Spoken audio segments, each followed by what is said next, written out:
Alhamdulillah subuh ini atas izin Allah kita kembali berada di masjid dalam keadaan beriktikaf setelah sholat subuh berjamaah. Pagi ini kita akan melanjutkan pembacaan kitab Al-Hikam, kajian tentang tauhid dan tasawuf.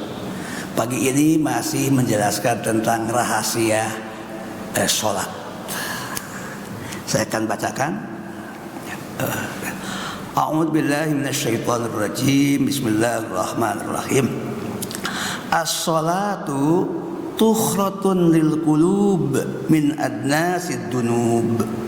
Salat adalah alat atau pola mekanisme untuk membersihkan kalbu min adnasid dunub, dari kekotoran dosa-dosa. Nah, gimana penjelasannya nih bahwa sholat itu adalah mekanisme sistem untuk membersihkan kalbu? Nah, mari kita karena kita sudah melakukan sholat, insya Allah tentu kita lebih tepat kalau kita mengevaluasi apakah sholat kita seperti yang dikatakan oleh ulama ini, dan ulama ini juga bersumber dari Al-Quran dan Sunnah. Gimana nih bahwa sholat itu tukhroh, sistem untuk membersihkan kalbu. Nah, pertama, sholat harus dibagi dua.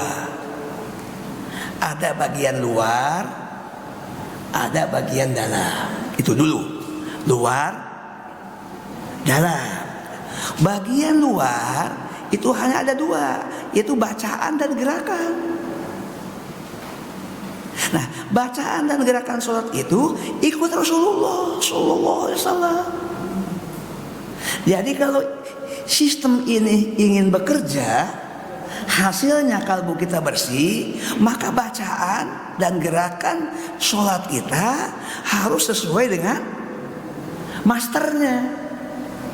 Master itu bahasa modelnya atau uswahnya. Nah, karena Rasulullah memberikan contoh lebih dari satu cara, Rasulullah bijaksana, maka terjadi keragaman. Nah, tidak usah bertengkar. Misalnya ngangkat tangan, ada yang sejajar dengan bahu, ada yang sejajar dengan telinga. Ada yang menganjurkan isbal. Isbal itu sarung atau celana di laki-laki diangkat sehingga ini scrolling mengatakan mata kaki terlihat. Dan itu ada latar belakangnya kenapa isbal dilakukan, karena khawatir pada saat dilepas nyapu lalu kotoran terbawa, kan jadi kena najis. Isbal itu rasional, cara Nabi untuk menghindari pakaian kita kena kotoran, kena najis. Nah, itu kira-kira. Jadi yang pertama, sholatnya sesuai kan, kita usahakan ikut pedoman, ikut petunjuk, itu sesuai dengan bacaan dan gerakan yang dicontohkan oleh Rasulullah SAW. Salah satu sabda beliau yang sangat terkenal yaitu shollu kama ra'aitumuni usolli. Sholatlah kalian sebagaimana kalian melihat aku sholat. Jadi sholat aku harus menjadi model bagi sholat umat. Nah, yang kedua, bagian dalam. Sholat itu ada bagian dalam. Apa yang disebut dengan bagian dalam? Bagian dalam itu bagian yang terkaitan dengan kalbu. Di dalam kalbu ada dua komponen. Ada rasa, ada rohani. Dalam bahasa Arab, rasa itu disebut az-zauq. Zauq itu rasa atau emosi. Lalu ada ruhani yang berasal, yang bersumber dari ruh kita. Kita kan punya ruh dari Allah. Itu kepunyaan Allah. Nah, sifat-sifat yang dilahirkan oleh ruh itu disebut ruhiyah atau ruhaniyah. Gitu. Nah, gimana ini? Nah, nanti kita jelaskan rasa dan ruhani dalam sholat itu.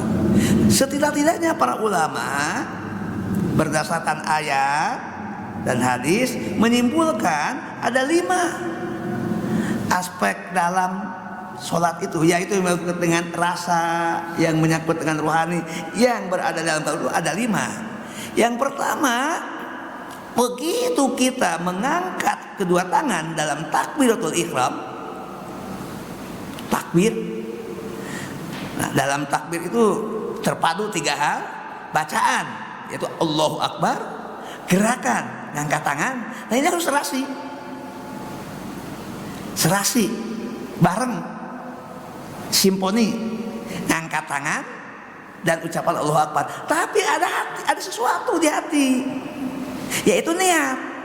Nah, niat inilah pangkal. Ibarat kita memacu pesawat, itu landasannya, itu titik koknya, energinya di situ. Niat itulah aspek rohani yang pertama harus dirawat. Niat itu harus lillah, untuk Allah. Semua kata niat itu menggunakan kata atau redaksi lillah, untuk Allah. Jadi betul-betul sholat itu adalah untuk Allah. Inilah yang ada dalam ayat, inna sholati wa nusuki wa mahyaya wa mamati lillahi rabbil alamin. Ini surat Ali Imran ayat 161. Sesungguhnya sholatku, ibadahku, kehidupanku, kematianku untuk Allah.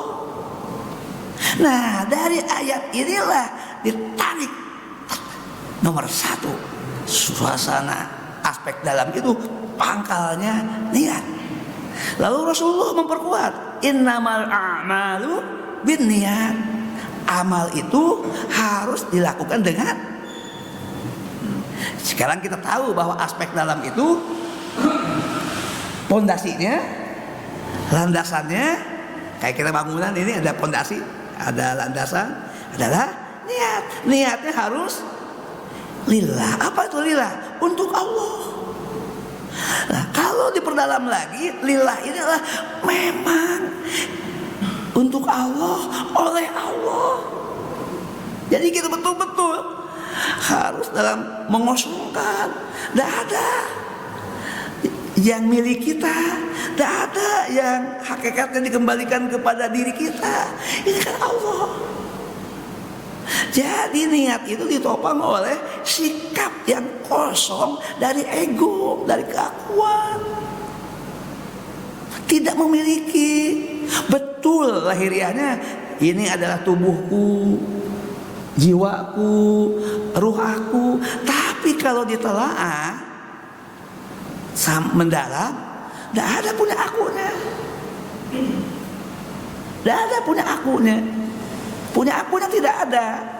Apakah tetap dua-duanya lahiriahnya kita rawat? Jangan konsepnya, oh ini milik Allah semuanya, akunya tidak ada. Tidak, aku juga bertanggung jawab.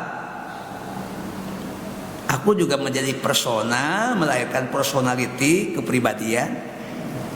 Dan aku akan diminta pertanggungjawaban di hadapan Allah. Keakuan ini. Ya, itu kira-kira.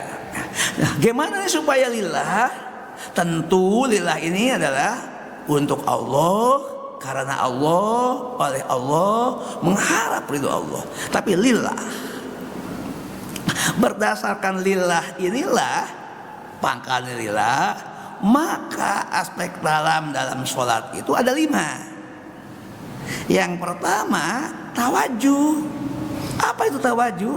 Menghadap. Kepada siapa menghadapnya? Kepada Allah. Nah, kata-kata tawajuh itu diambil dari firman Allah, inni wajjahtu. Sesungguhnya aku menghadapkan wajahku. Ada yang dijadikan bacaan sholat, ini doa iftitah ayat ini. Ada yang doa iftitahnya Allahumma ba'id baini. Silahkan saja, kok dua-dua itu juga ada hadisnya. Tapi walaupun bacanya Allahumma ba'id baini, tapi hakikatnya saat sholat tawajuh, menghadap kepada tuh. Lahiriahnya kalau kita di depan Ka'bah, menghadap Ka'bah. Lahiriahnya kalau kita jauh seperti di sini, arah Ka'bah itu namanya kiblat. Makanya mustaqbilal Ka'bah atau mustaqbilal kiblat, mustaqbilal Ka'bah, menghadap. Istiqbal itu menghadap. Tapi hakikatnya bukan menghadap Ka'bah, Tapi kepada Allah. Nah, nomor satu tawajuh, menghadap kepada Allah. Diusahakan. Kondisi ini tidak bisa datang sekaligus. Bisa jadi pada saat takbir ada, di tengah-tengah kosong, di akhir ketika tahiyat muncul kembali, bisa muncul tenggelam, bisa pasang, bisa surut, bisa datang, bisa pergi. Artinya ada yang sudah bisa bertahan, berkesinambungan, itu yang diharapkan. Ada yang harus berjuang, bertatih-tatih supaya tawajuh bisa terlaksana. Gitu kira-kira.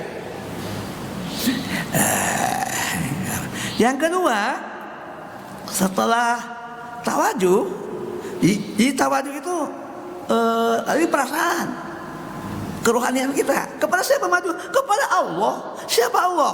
Udah jelas. Inni wajjahtu lilladzi fataras samawati wal ard. Allah yang menciptakan langit dan bumi. Hanif itu artinya aku datang dari kesadaranku terdalam. Aku tidak dipaksa, aku tidak dalam tekanan, aku tidak dalam under pressing. Ya, under pressing di bawah tekanan juga. Bukan diintimidasi. Ini kesadaran aku. Aku ingin, aku sadar, aku hamba, aku butuh, aku ingin menghadap kepada Allah. Jadi singkatnya Hanif itu adalah kesadaran yang tumbuh di dalam diri kita, dalam kalbu kita, dalam perasaan kita, sehingga itu akan membawa energi, kecenderungan untuk menghadap kepada Allah dengan bersih, dengan jernih, dengan bening. Hanifah muslimah. Dalam doa iftitah ditambah hanif muslimah. Dalam keadaan berserah diri kepada Allah, itu lalu dikatakan jauh dari kemusyrikan. Wa ma ana minal musyrikin. Aku bukan bagian dari orang-orang yang menyekutukan Allah. Itu kira-kira lengkapnya kata tawajuh, dan itu ayat. Ini surat Ali Imran ayat 161. Bukan Ali Imran, saya keliru, Al-An'am. Nah, ini yang hafal Quran protes. Oh, tidak ada di Ali Imran, itu Al-An'am. Iya. Salah sebut. Yang kedua, suasana itu yang adalah munajat. Apa itu munajat? Munajat itu komunikasi, tapi komunikasinya personal, jadi personal communication. Itu komunikasi yang melibatkan aku curhat kepada Allah. Apa curhatnya? Tidak boleh sembarang curhat. Ini kan ibadah yang sistemik. Apa curhatnya? Sudah bacaan sholat saja itu baca. Apakah bilingual? Terjemahkan pakai bahasa Jawa, pakai bahasa Sunda, pakai bahasa Minang? Nggak perlu. Yang penting tahu saja artinya. Tidak perlu bilingual, baca saja ini. Terserah mau baca apa nih. Oh, begitu Allahu Akbar kabira walhamdulillahi katsira wa subhanallahi bukratan wa asila. Atau langsung inni wajjahtu wajhiya, atau Allahumma ba'id baini wa baina khataaya kama ba'adta bainal masyriq wal maghrib. Allahumma naqqini min khataaya kama tunaqqa sabil abdan. Itu doa iftitah. Nah, itu munajat. Baca Al-Fatihah pun munajat tertingginya pada Al-Fatihah. Karena itu Al-Fatihah jadi rukun. Kalau sholatnya sendiri, kalau berjamaah kan bisa diwakili oleh bacaan imam. Begitu ruku, begitu sujud, begitu duduk, semua itu munajat. Doa munajat itu. Doa dengan resapan, dengan pemahaman, dengan kesadaran, dengan keinsafan. Memang alangkah baiknya kalau kita baca artinya, kita pahami untuk mengkondisikan. Tapi saat sholat tidak perlu bilingual. Kan beberapa waktu yang lalu ada yang mengusulkan sholat dengan dua bahasa. Waduh, gimana jadinya kalau pakai bahasa Sunda? Saya pikir saya jadi repot. Allah, Gusti Allah Maha Agung. Seperti wayang nantinya. Nun Gusti, mungka Gusti, sim kuring sumujud. Seperti Pak Asep ini sedang ngaji atau sedang berwayang? Kalau bacaan apa bacaan sholatnya terjemahkan pakai bahasa Sunda, wah, enggak, sedikit enggak perlu. Ya. Nah, jadi munajat itu adalah gimana kita ketika sholat betul-betul ngobrol, dialog, curhat kepada Allah dengan doa yang ditetapkan oleh Rasulnya. Seperti doa di antara bacaan, di antara duduk, di antara dua sujud, itu kan tinggi itu nilainya tuh, 8 item itu. Rabbi birli, ya Allah ampuni aku. Warhamni, ya Allah berikan rahmat kepadaku. Wajburni, tolong tambal bagian-bagian bolong dari ibadahku. Artinya banyak bolong-bolong, banyak kekurangan. Terus 8 permohonan yang kenapa 8? Jangan nanya, gunakan dada. Rasul kok yang menetapkan. Saya juga tidak tahu jawabannya, dan tidak boleh sok tahu. Yang penting bukan tahunya, munajatnya. Kenapa Pak 8 Pak? Kenapa tidak 12? 8 aja belum terasa. Nah, gitu kira-kira. Isu yang konsep ibadah itu tawakuf, itu namanya tawakuf. Tawakuf berhenti, tidak nanya. Karena yang dikedepankan kepatuhan, ketaatan, dan yakin yang dibaca ini kebutuhan kita. Itu ibadah itu begitu. Nggak usah nanya. Kok nggak boleh nanya? Bukan untuk ditanyakan. Agama itu boleh nanya, tapi nggak semuanya harus nanya terus. Kapan prakteknya nanya melulu? Tuh, kira-kira. Bukan bapak-bapak tidak boleh bertanya nih. Lain konteksnya. Nah, yang ketiga itu setelah munajat itu istislam.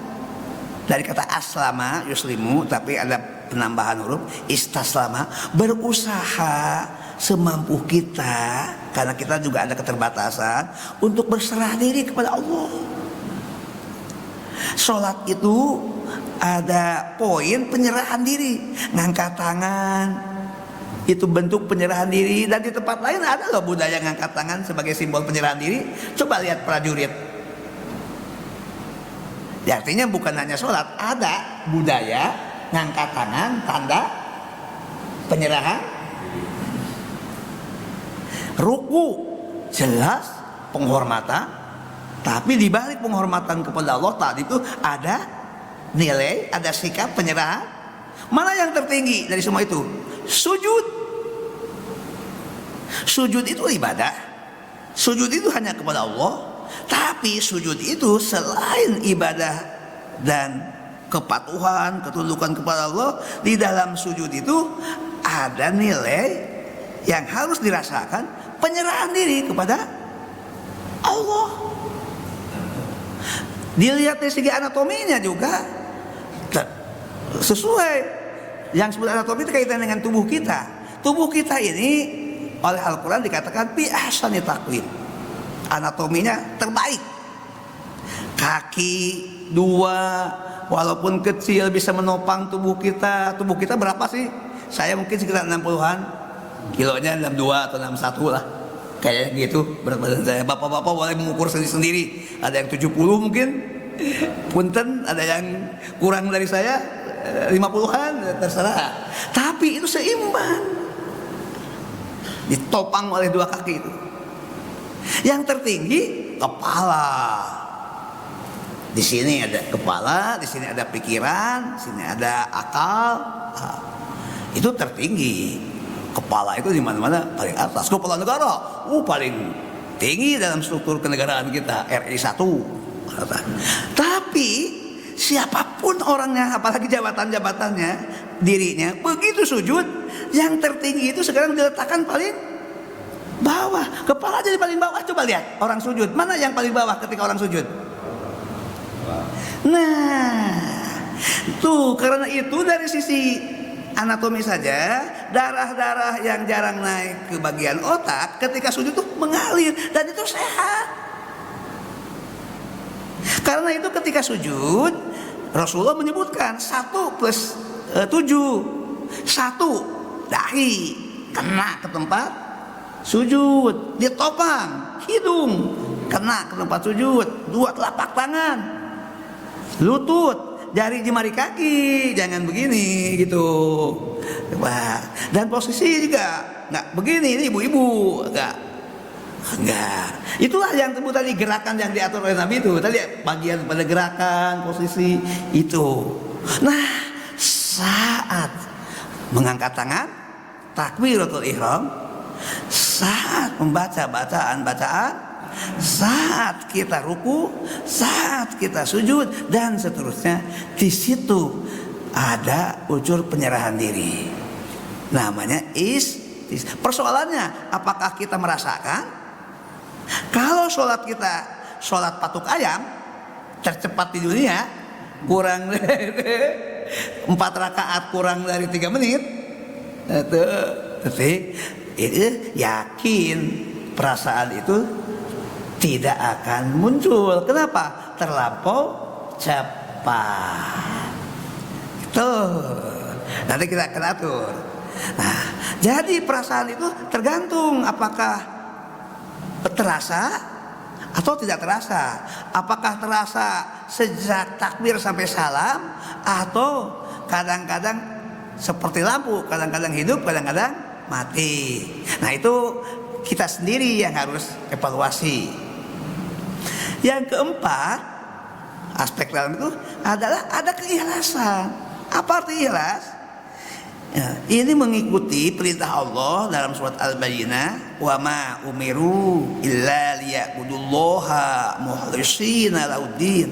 Dan tidaklah mereka diperintahkan, mereka itu seluruh orang yang beriman yang menyatakan tidak ada Tuhan selain Allah, itu diperintahkan untuk beribadah, menjalankan agama dengan ikhlas. Ikhlas artinya bersih, jernih, bening. Maksud mukhlis itu menjadi pribadi yang bersih, bersih pikirannya, bersih perasaannya, bersih rohaninya, bersih fisiknya. Lalu yang paling penting pada ikhlas itu bersih niatnya. Kembali lagi kepada pangkal ya. Nah, yang kelima, kalau ini 1-4 terwujud dengan baik, tawajuh, munajat, istislam, dan keikhlasan, 4 ini ada besar frekuensinya tuh, maka akan membuahkan yang kelima, khusyuk.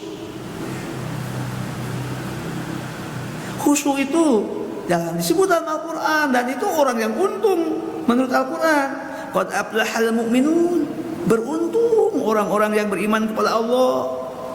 Siapa yang beruntung karena iman itu?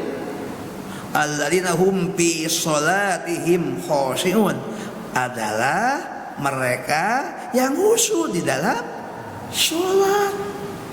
Untung, palah itu menang, untung, bahagia, menang. Karena kita berkompetisi, apakah ikuti pendapat setan, ajakan setan, atau suara iman kita yang ikuti. Kalau kita ikut suara iman, berarti kita abaikan setan. Itu yang menang. Lalu setelah itu untung, Allah akan memberikan ampunan, keridhaan, kenikmatan. Untung dong, bahagia. Jelas saja akan memetik kebahagiaan di dunia dan nanti lebih besar, lebih aktual di akhirat. Begitu. Nah, khusyuk kalau begitu komponennya 3. Khusyuk ditopang oleh bacaan, khusyuk ditopang oleh gerak. Berarti bacaan harus tertib, gerak harus tertib. Makanya muncul rukun sholat namanya tumanina. Yang kedua, khusyuk ditopang oleh pikiran. Berarti kaitan dengan wawasan, konsep kita tentang Allah. Jangan kufur, jangan syirik terhadap Allah. Yang ketiga, ditopang oleh perasaan yang tadi yang digambarkan. niat pangkalnya yang lillah. Ketika sholat terasa tawajuh, ada munajat, ada sikap berserah, ada ketulusan, maka khusyuk datang. Jadi khusyuk itu bertingkat. Khusyuk itu hadiah. Khusyuk itulah. Nah, ini harus diusahakan. Nah, berdasarkan gambaran ini, salah seorang ulama, subhanallah, mengatakan, jadi suasana ketasawufan yang melibatkan ibadah seperti sholat dan lain-lain itu gerakannya lah minal makasib ilal mawahib, berpanggal dari makasib, ada usaha, ada proses, ada perjuangan yang dilakukan oleh hamba, maka akan memetik mawahib itu hadiah yang Allah berikan kepada kita. Jadi khusyuk itu hadiah, khusyuk itu pemberian, khusyuk itu apresiasi, penghargaan. Tapi dari Allah, tentu disesuaikan sebanding dengan usaha proses yang dilakukan oleh hamba. Nah, itulah kalau itu yang dilakukan, maka sholat itu tukhatun lil qulub, sistem yang akan membersihkan kalbu jadi bersih, jadi bening. Mengapa? Karena kita menghadap kepada Allah, sumber cahaya. Jadi ketika menghadap Allah sumber cahaya, maka terjadi 4 hal dalam diri kita. Kita bercahaya, lalu kita menyambung dengan sumber cahaya, lalu mendapatkan cahaya, lalu menyimpan cahaya. Jadi bercahaya, nyambung dengan sumber cahaya, lalu mendapatkan cahaya, dan bertambah cahaya di dalam kalbu kita. Kondisi itu namanya insyirah. Insyirah itu mengalami perluasan cahaya. Dengan cahaya itu maka dosa, penyakit hati, kerangan mulai terkikis sedikit-sedikit. Begitu kira-kira. Ini saya kira cukup. Insya Allah kita sambungkan kembali untuk poin berikutnya. Nanti ada wastiftahun libabil guyub. Sholat itu bisa membuka pintu-pintu yang metafisik. Seperti apa? Biarlah untuk bulan depan, mungkin sudah Ramadan ya. Sekarang ini aja dulu bahwa sholat itu tukhratun lil qulub min adnasid dunub, sistem yang bisa membersihkan kalbu dari berbagai kotoran dosa. Bapak dan Ibu yang terhormat, mudah-mudahan yang dipaparkan ini betul-betul bermanfaat, khusus untuk kami sendiri, untuk saya sendiri. Dan insya Allah dengan pertolongan Allah, dengan Allah bisa bermanfaat, menginspirasi, menambah kekuatan kita bersama. Karena itu kebutuhan kita.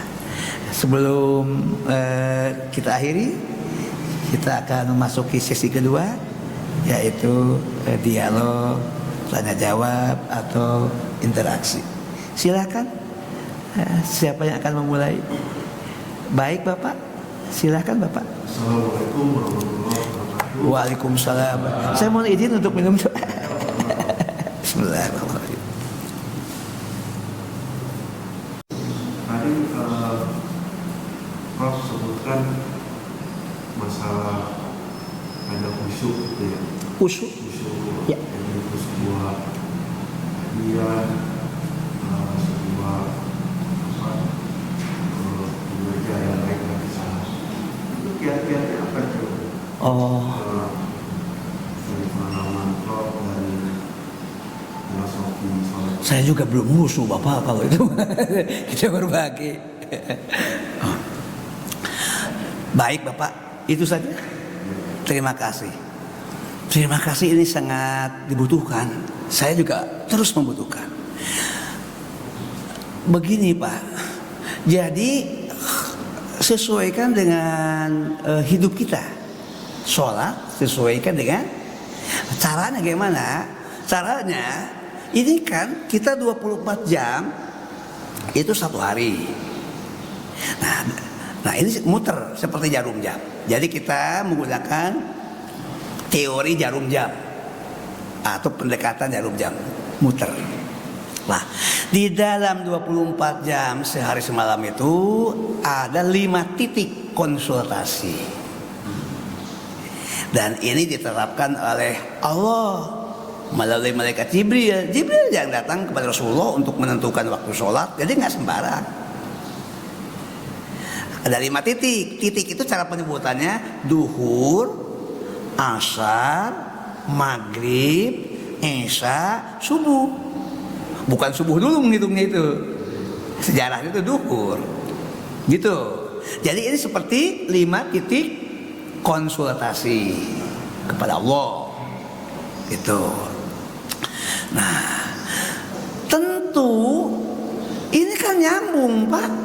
Putaran ini nyambung. Misalnya dari subuh nih sekarang, di depan kita, titik di depan kita adalah duhur. Setelah duhur, kalau kita dikasih kesempatan hidup menghadapi asar, asar menghadapi maghrib, maghrib ke isya, isya ke subuh. Jadi ini namanya itu menjadi sistemik namanya itu. Nah, Pak, nggak mungkin tiba-tiba pikiran kita di waktu duhur bersih. Kalau pekerjaan kita dari subuh sampai duhur error. Masa tiba-tiba waktu duhur pikiran kita spontan jadi bersih, sementara dari subuh sampai duhur pekerjaan kita, waduh, mungkin berbuat maksiat, mungkin berbuat kesalahan. Jadi kalau gitu gimana? Usahakan dari subuh, dari habis sholat subuh sampai duhur hidup itu tertib. Di situ ada ketaatan, ada kepatuhan, ada kebaikan. Ya kan? Kan itu semua direkam dari subuh sampai duhur tuh melibatkan fisik, panca indera. Fisiknya juga terlibat, melibatkan pikiran, melibatkan perasaan. Jadi melibatkan kepribadian. Kepribadian itu komponennya ada 7 Pak, ada 6 nih teori kepribadian. Tuh 1, kepribadian itu ada kaitan dengan soal fisik. Fisik itu sifatnya biologis, itu panca indera. Yang kedua, melibatkan pikiran. Yang ketiga, perasaan. Yang keempat, ruhani. Yang kelima, sisi kepribadian kita punya khas. Mungkin kita punya karakter, punya kebiasaan, punya pola yang sifatnya personality, kepribadian. Udah pelajari saja. Ada yang sumbernya genetika. Genetika tuh tetesan atau titisan dari orang tua. Udah kita pelajari aja, ini dari Allah kok dengan segala keadaannya. Tapi juga kita juga punya teman, masalah sosial, punya tetangga, punya teman kantor, tuh. Jadi ada berapa? Kalau ada 6 kan? Nah, 6 ini punya kontribusi nggak? Jelas.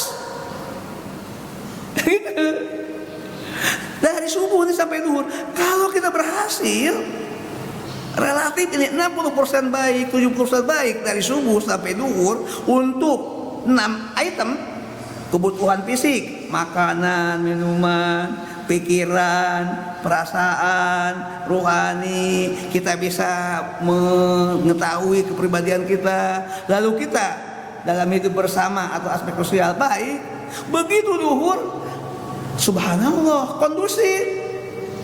Nah makanya begitu duhur, sebelum adzan sebaiknya berhenti. Namanya manajemen jemput bola, berhenti. Berhenti untuk apa? Untuk wudhu. Wudhu ikuti, Rasul perintahkan asbigil wudhu'a, sempurnakan wudhu kalian. Selesai wudhu berdoa. Luar biasa Pak doa setelah wudhu itu. Asyhadu an la ilaha illallah Asyhadu anna Allahumma ij'alni minat tawabin. Ya Allah, jadikan aku hamba yang tobat. Waj'alni minal mutatahhirin, jadikan aku hamba yang suka kepada kesucian.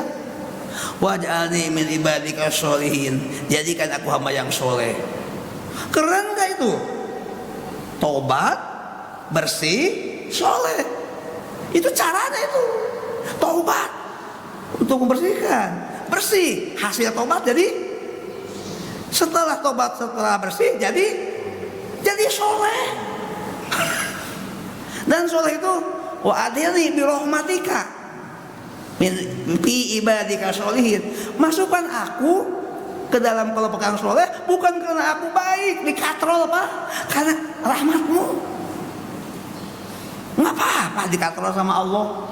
Sebetulnya kita nggak pantas jadi orang yang dikatakan baik, tapi oleh Allah kamu baik, kamu soleh. Nah kalau itu terjadi, sudah berhenti kegiatan, sudah wudhu, masuk masjid lagi untuk memenuhi 3 awal waktu berjamaah di i'tikaf. Begitu sholat Allah beri khusyuk. Lah karena itu ketika sholat, punten rapat, ikuti sistemnya, maka sholat mengikuti sunnah Nabi itu membuat setan tidak masuk. Kita sangat potensial untuk diberi ya. Jadi kalau gitu gimana? Ada yang dilakukan oleh aku, ada yang dilakukan bersama ketika sholat. Gitu. Jadi sholatnya awal waktu berjamaah di masjid. Kalau sudah adzan, bahkan sebelum adzan berhenti, minimal adzan berhenti. Syukur-syukur sebelum adzan sudah berhenti. Begitu Pak. Setelah sholat kembali tata lagi kehidupan untuk titik kedua asar, titik ketiga agak dekat, titik keempat. Nah dari titik keempat ke 5 jauh, tidur istirahat. Tapi malam ada harus berjuang tahajud. Gitu. Begitu Pak biasanya.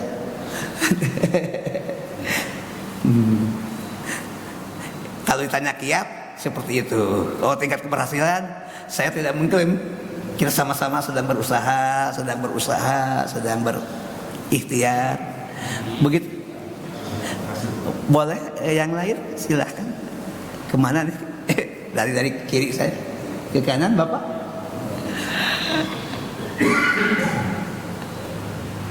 Iya. Monggo Pak, Ade. Wonten pertanyaan? Obrolan? Ya, nuwun Pak. Bagaimana Bapak? Ya, jadi kalau gitu apa tindakan yang paling rasional bagi kita? Meskipun kita sholat belum bisa khusyuk, jangan berani meninggalkan. Kalau ditinggalkan sudah kualitasnya masih belum teruji, modalnya ditinggal. Jangan jadi pemberani. Oh, sholat saya belum khusyuk, kalau gitu saya nggak usah sholat. Itu pikiran iblis. Modal belum tercapai, hasil belum maksimal. Jangan ditinggal, lakukan saja sesuai dengan tingkat kemampuan kita. Tetap Allah mencatat kita as-sholihin, yang taat, yang patuh, yang baik, yang ingin damai. Mudah-mudahan Allah memberikan pengampunan, mudah-mudahan Allah memberikan keridhaan. Jadi jangan jadi pemberani, berani meninggalkan. Nah ini sebetulnya kalau untuk kita bapak-bapak di masjid ini alhamdulillah sudah mukimis sholah semua. Tapi perlulah kita mentransformasikan kepada keluarga, anak-anak kita, kaum muda terutama anak-anak. Guru agama bercerita kepada kami Pak dalam sebuah forum. Guru agama, saya lupa forum, salah satunya forum di Kota Padang. Di situ ngumpul guru agama se-kabupaten kota seprovinsi Sumatera Barat. Dialog dengan kami tentang bagaimana menanamkan pendidikan agama.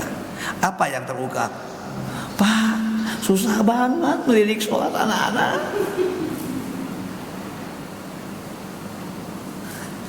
Susah banget menanamkannya. Di sekolah diajarkan ilmunya, tapi yang penting kan praktek. Rupanya nggak usah pergi ke Sumatera Barat. Beberapa hari yang lalu guru agama di Jakarta juga cerita yang sama. Berarti bagaimana benteng pertama sebagai muslim itu sholat bisa kita bimbing, bisa kita teruskan, bisa kita wariskan, tanamkan kepada anak-anak kita. Berat, masih kecil karena masih sudah mulai SMP, sudah mulai bisa protes. Insya Allah. Nah ini ada Al-Quran, ada Al-Quran yang menyebut itu. Ustaz nanti kalau keliru saya tolong ingatkan ayatnya. Alladzina amanu wa yattabi'uhum dzurriyyatahum biimanin, orang-orang beriman lalu diikuti imannya oleh anak dan keturunannya, Allah akan menyatukan mereka dalam surga. Gimana ayatnya? Yang alladzina amanu wa yattabi'uhum bidzurriyyatihim alhaqnahum. Jadi Allah akan gabungkan. Jadi beriman tapi tidak diam, langsung mendidik anaknya supaya mengikuti langkah orang tuanya. Gitu maksudnya. Ayatnya berhasil Ustaz?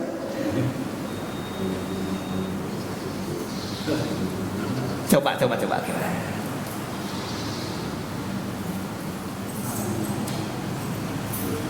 Nah, saya juga baca, tapi saya tidak hafal, ketangkep ayat itu, tapi nggak seperti beliau yang hafid Al-Quran. Gitu kira-kira. Artinya kita tidak cukup kita sendiri jadi melaksanakan sholat, tapi juga kita punya tanggung jawab untuk mendidik, untuk mengajarkan anak itu. Subhanallah. Itu satu poin juga. Karena Al-Quran juga menyebut, Ustaz, ini surat, saya ingat surat Maryam ini, akan muncul generasi yang melalaikan sholat. Ada dalam Al-Quran, abong sholat. Ada generasi yang muncul melalaikan sholat. Semoga generasi itu tidak terjadi pada kampung kita, lingkungan kita. Pada surat Maryam kemudian muncul generasi yang abong sholat atau melalaikan sholat. Nah, jadi azan itu betul-betul kalau disimak nembus ke dalam rasa, ke dalam rohani. Maka salah satu kiat untuk khusyuk sudah ada di masjid sebelum azan Kenapa? Sedang tahiyatul masjid, sudah tahiyatul masjid, sudah dalam keadaan bersih, duduk tuh setelah sholat, azan berkumandang. Jadi mendengarnya kita siap karena kita bersih. Coba lihat ketika orang wudu, ketika orang sholat, mudah-mudahan bersihnya tuh banyak. Pertama bersih dari najis, 2 bersih dari hadas, 3 bersih dari kotoran. Karena pakaian itu diharapkan wangi, pakai parfum kata Rasulullah. Nah setelah itu mudah-mudahan bersih perasaannya, bersih jiwanya dari penyakit hati. Lalu sedang berada di tempat bersih, masjid, lalu adzan berkumandang, maka power adzan itu terserap ke dalam 3 titik: pikiran, perasaan, rohani. Subhanallah. Tuh, banyak orang menghormati adzan. Orang kafir saja di Eropa itu, di Andalus ada sebuah masjid berubah jadi gereja karena Islam kalah. Tetapi tradisi adzan di gereja itu dirawat sampai sekarang, bentuk penghormatan. Orang-orang yang sedang misa, yang sedang itu diam mendengar adzan, walaupun tidak sholat karena bukan muslim. Satu sisi kita respect, menghormati adzan, sisi lain sedih juga, masa bekas masjid jadi gara-gara muslim di Eropa bisa dikuasai oleh yang bukan. Kita tidak ingin itu terjadi di kampung kita. Itu kampung kita tetap muslim dong, mayoritas. Kampungnya besar lagi, dari Sabang sampai Merauke. Itu kira-kira. Cukup ya? Terima kasih Bapak dan Ibu yang terhormat. Mari kita akhiri taklim kita dengan kifarat majlis sama-sama. Bismillahirrahmanirrahim. Subhanakallahumma wa bihamdika asyhadu an la ilaha illa anta astaghfiruka wa atubu ilaik. Walhamdulillahirabbil alamin. Hadanallahu wa iyyakum ajmain. Assalamualaikum warahmatullahi wabarakatuh.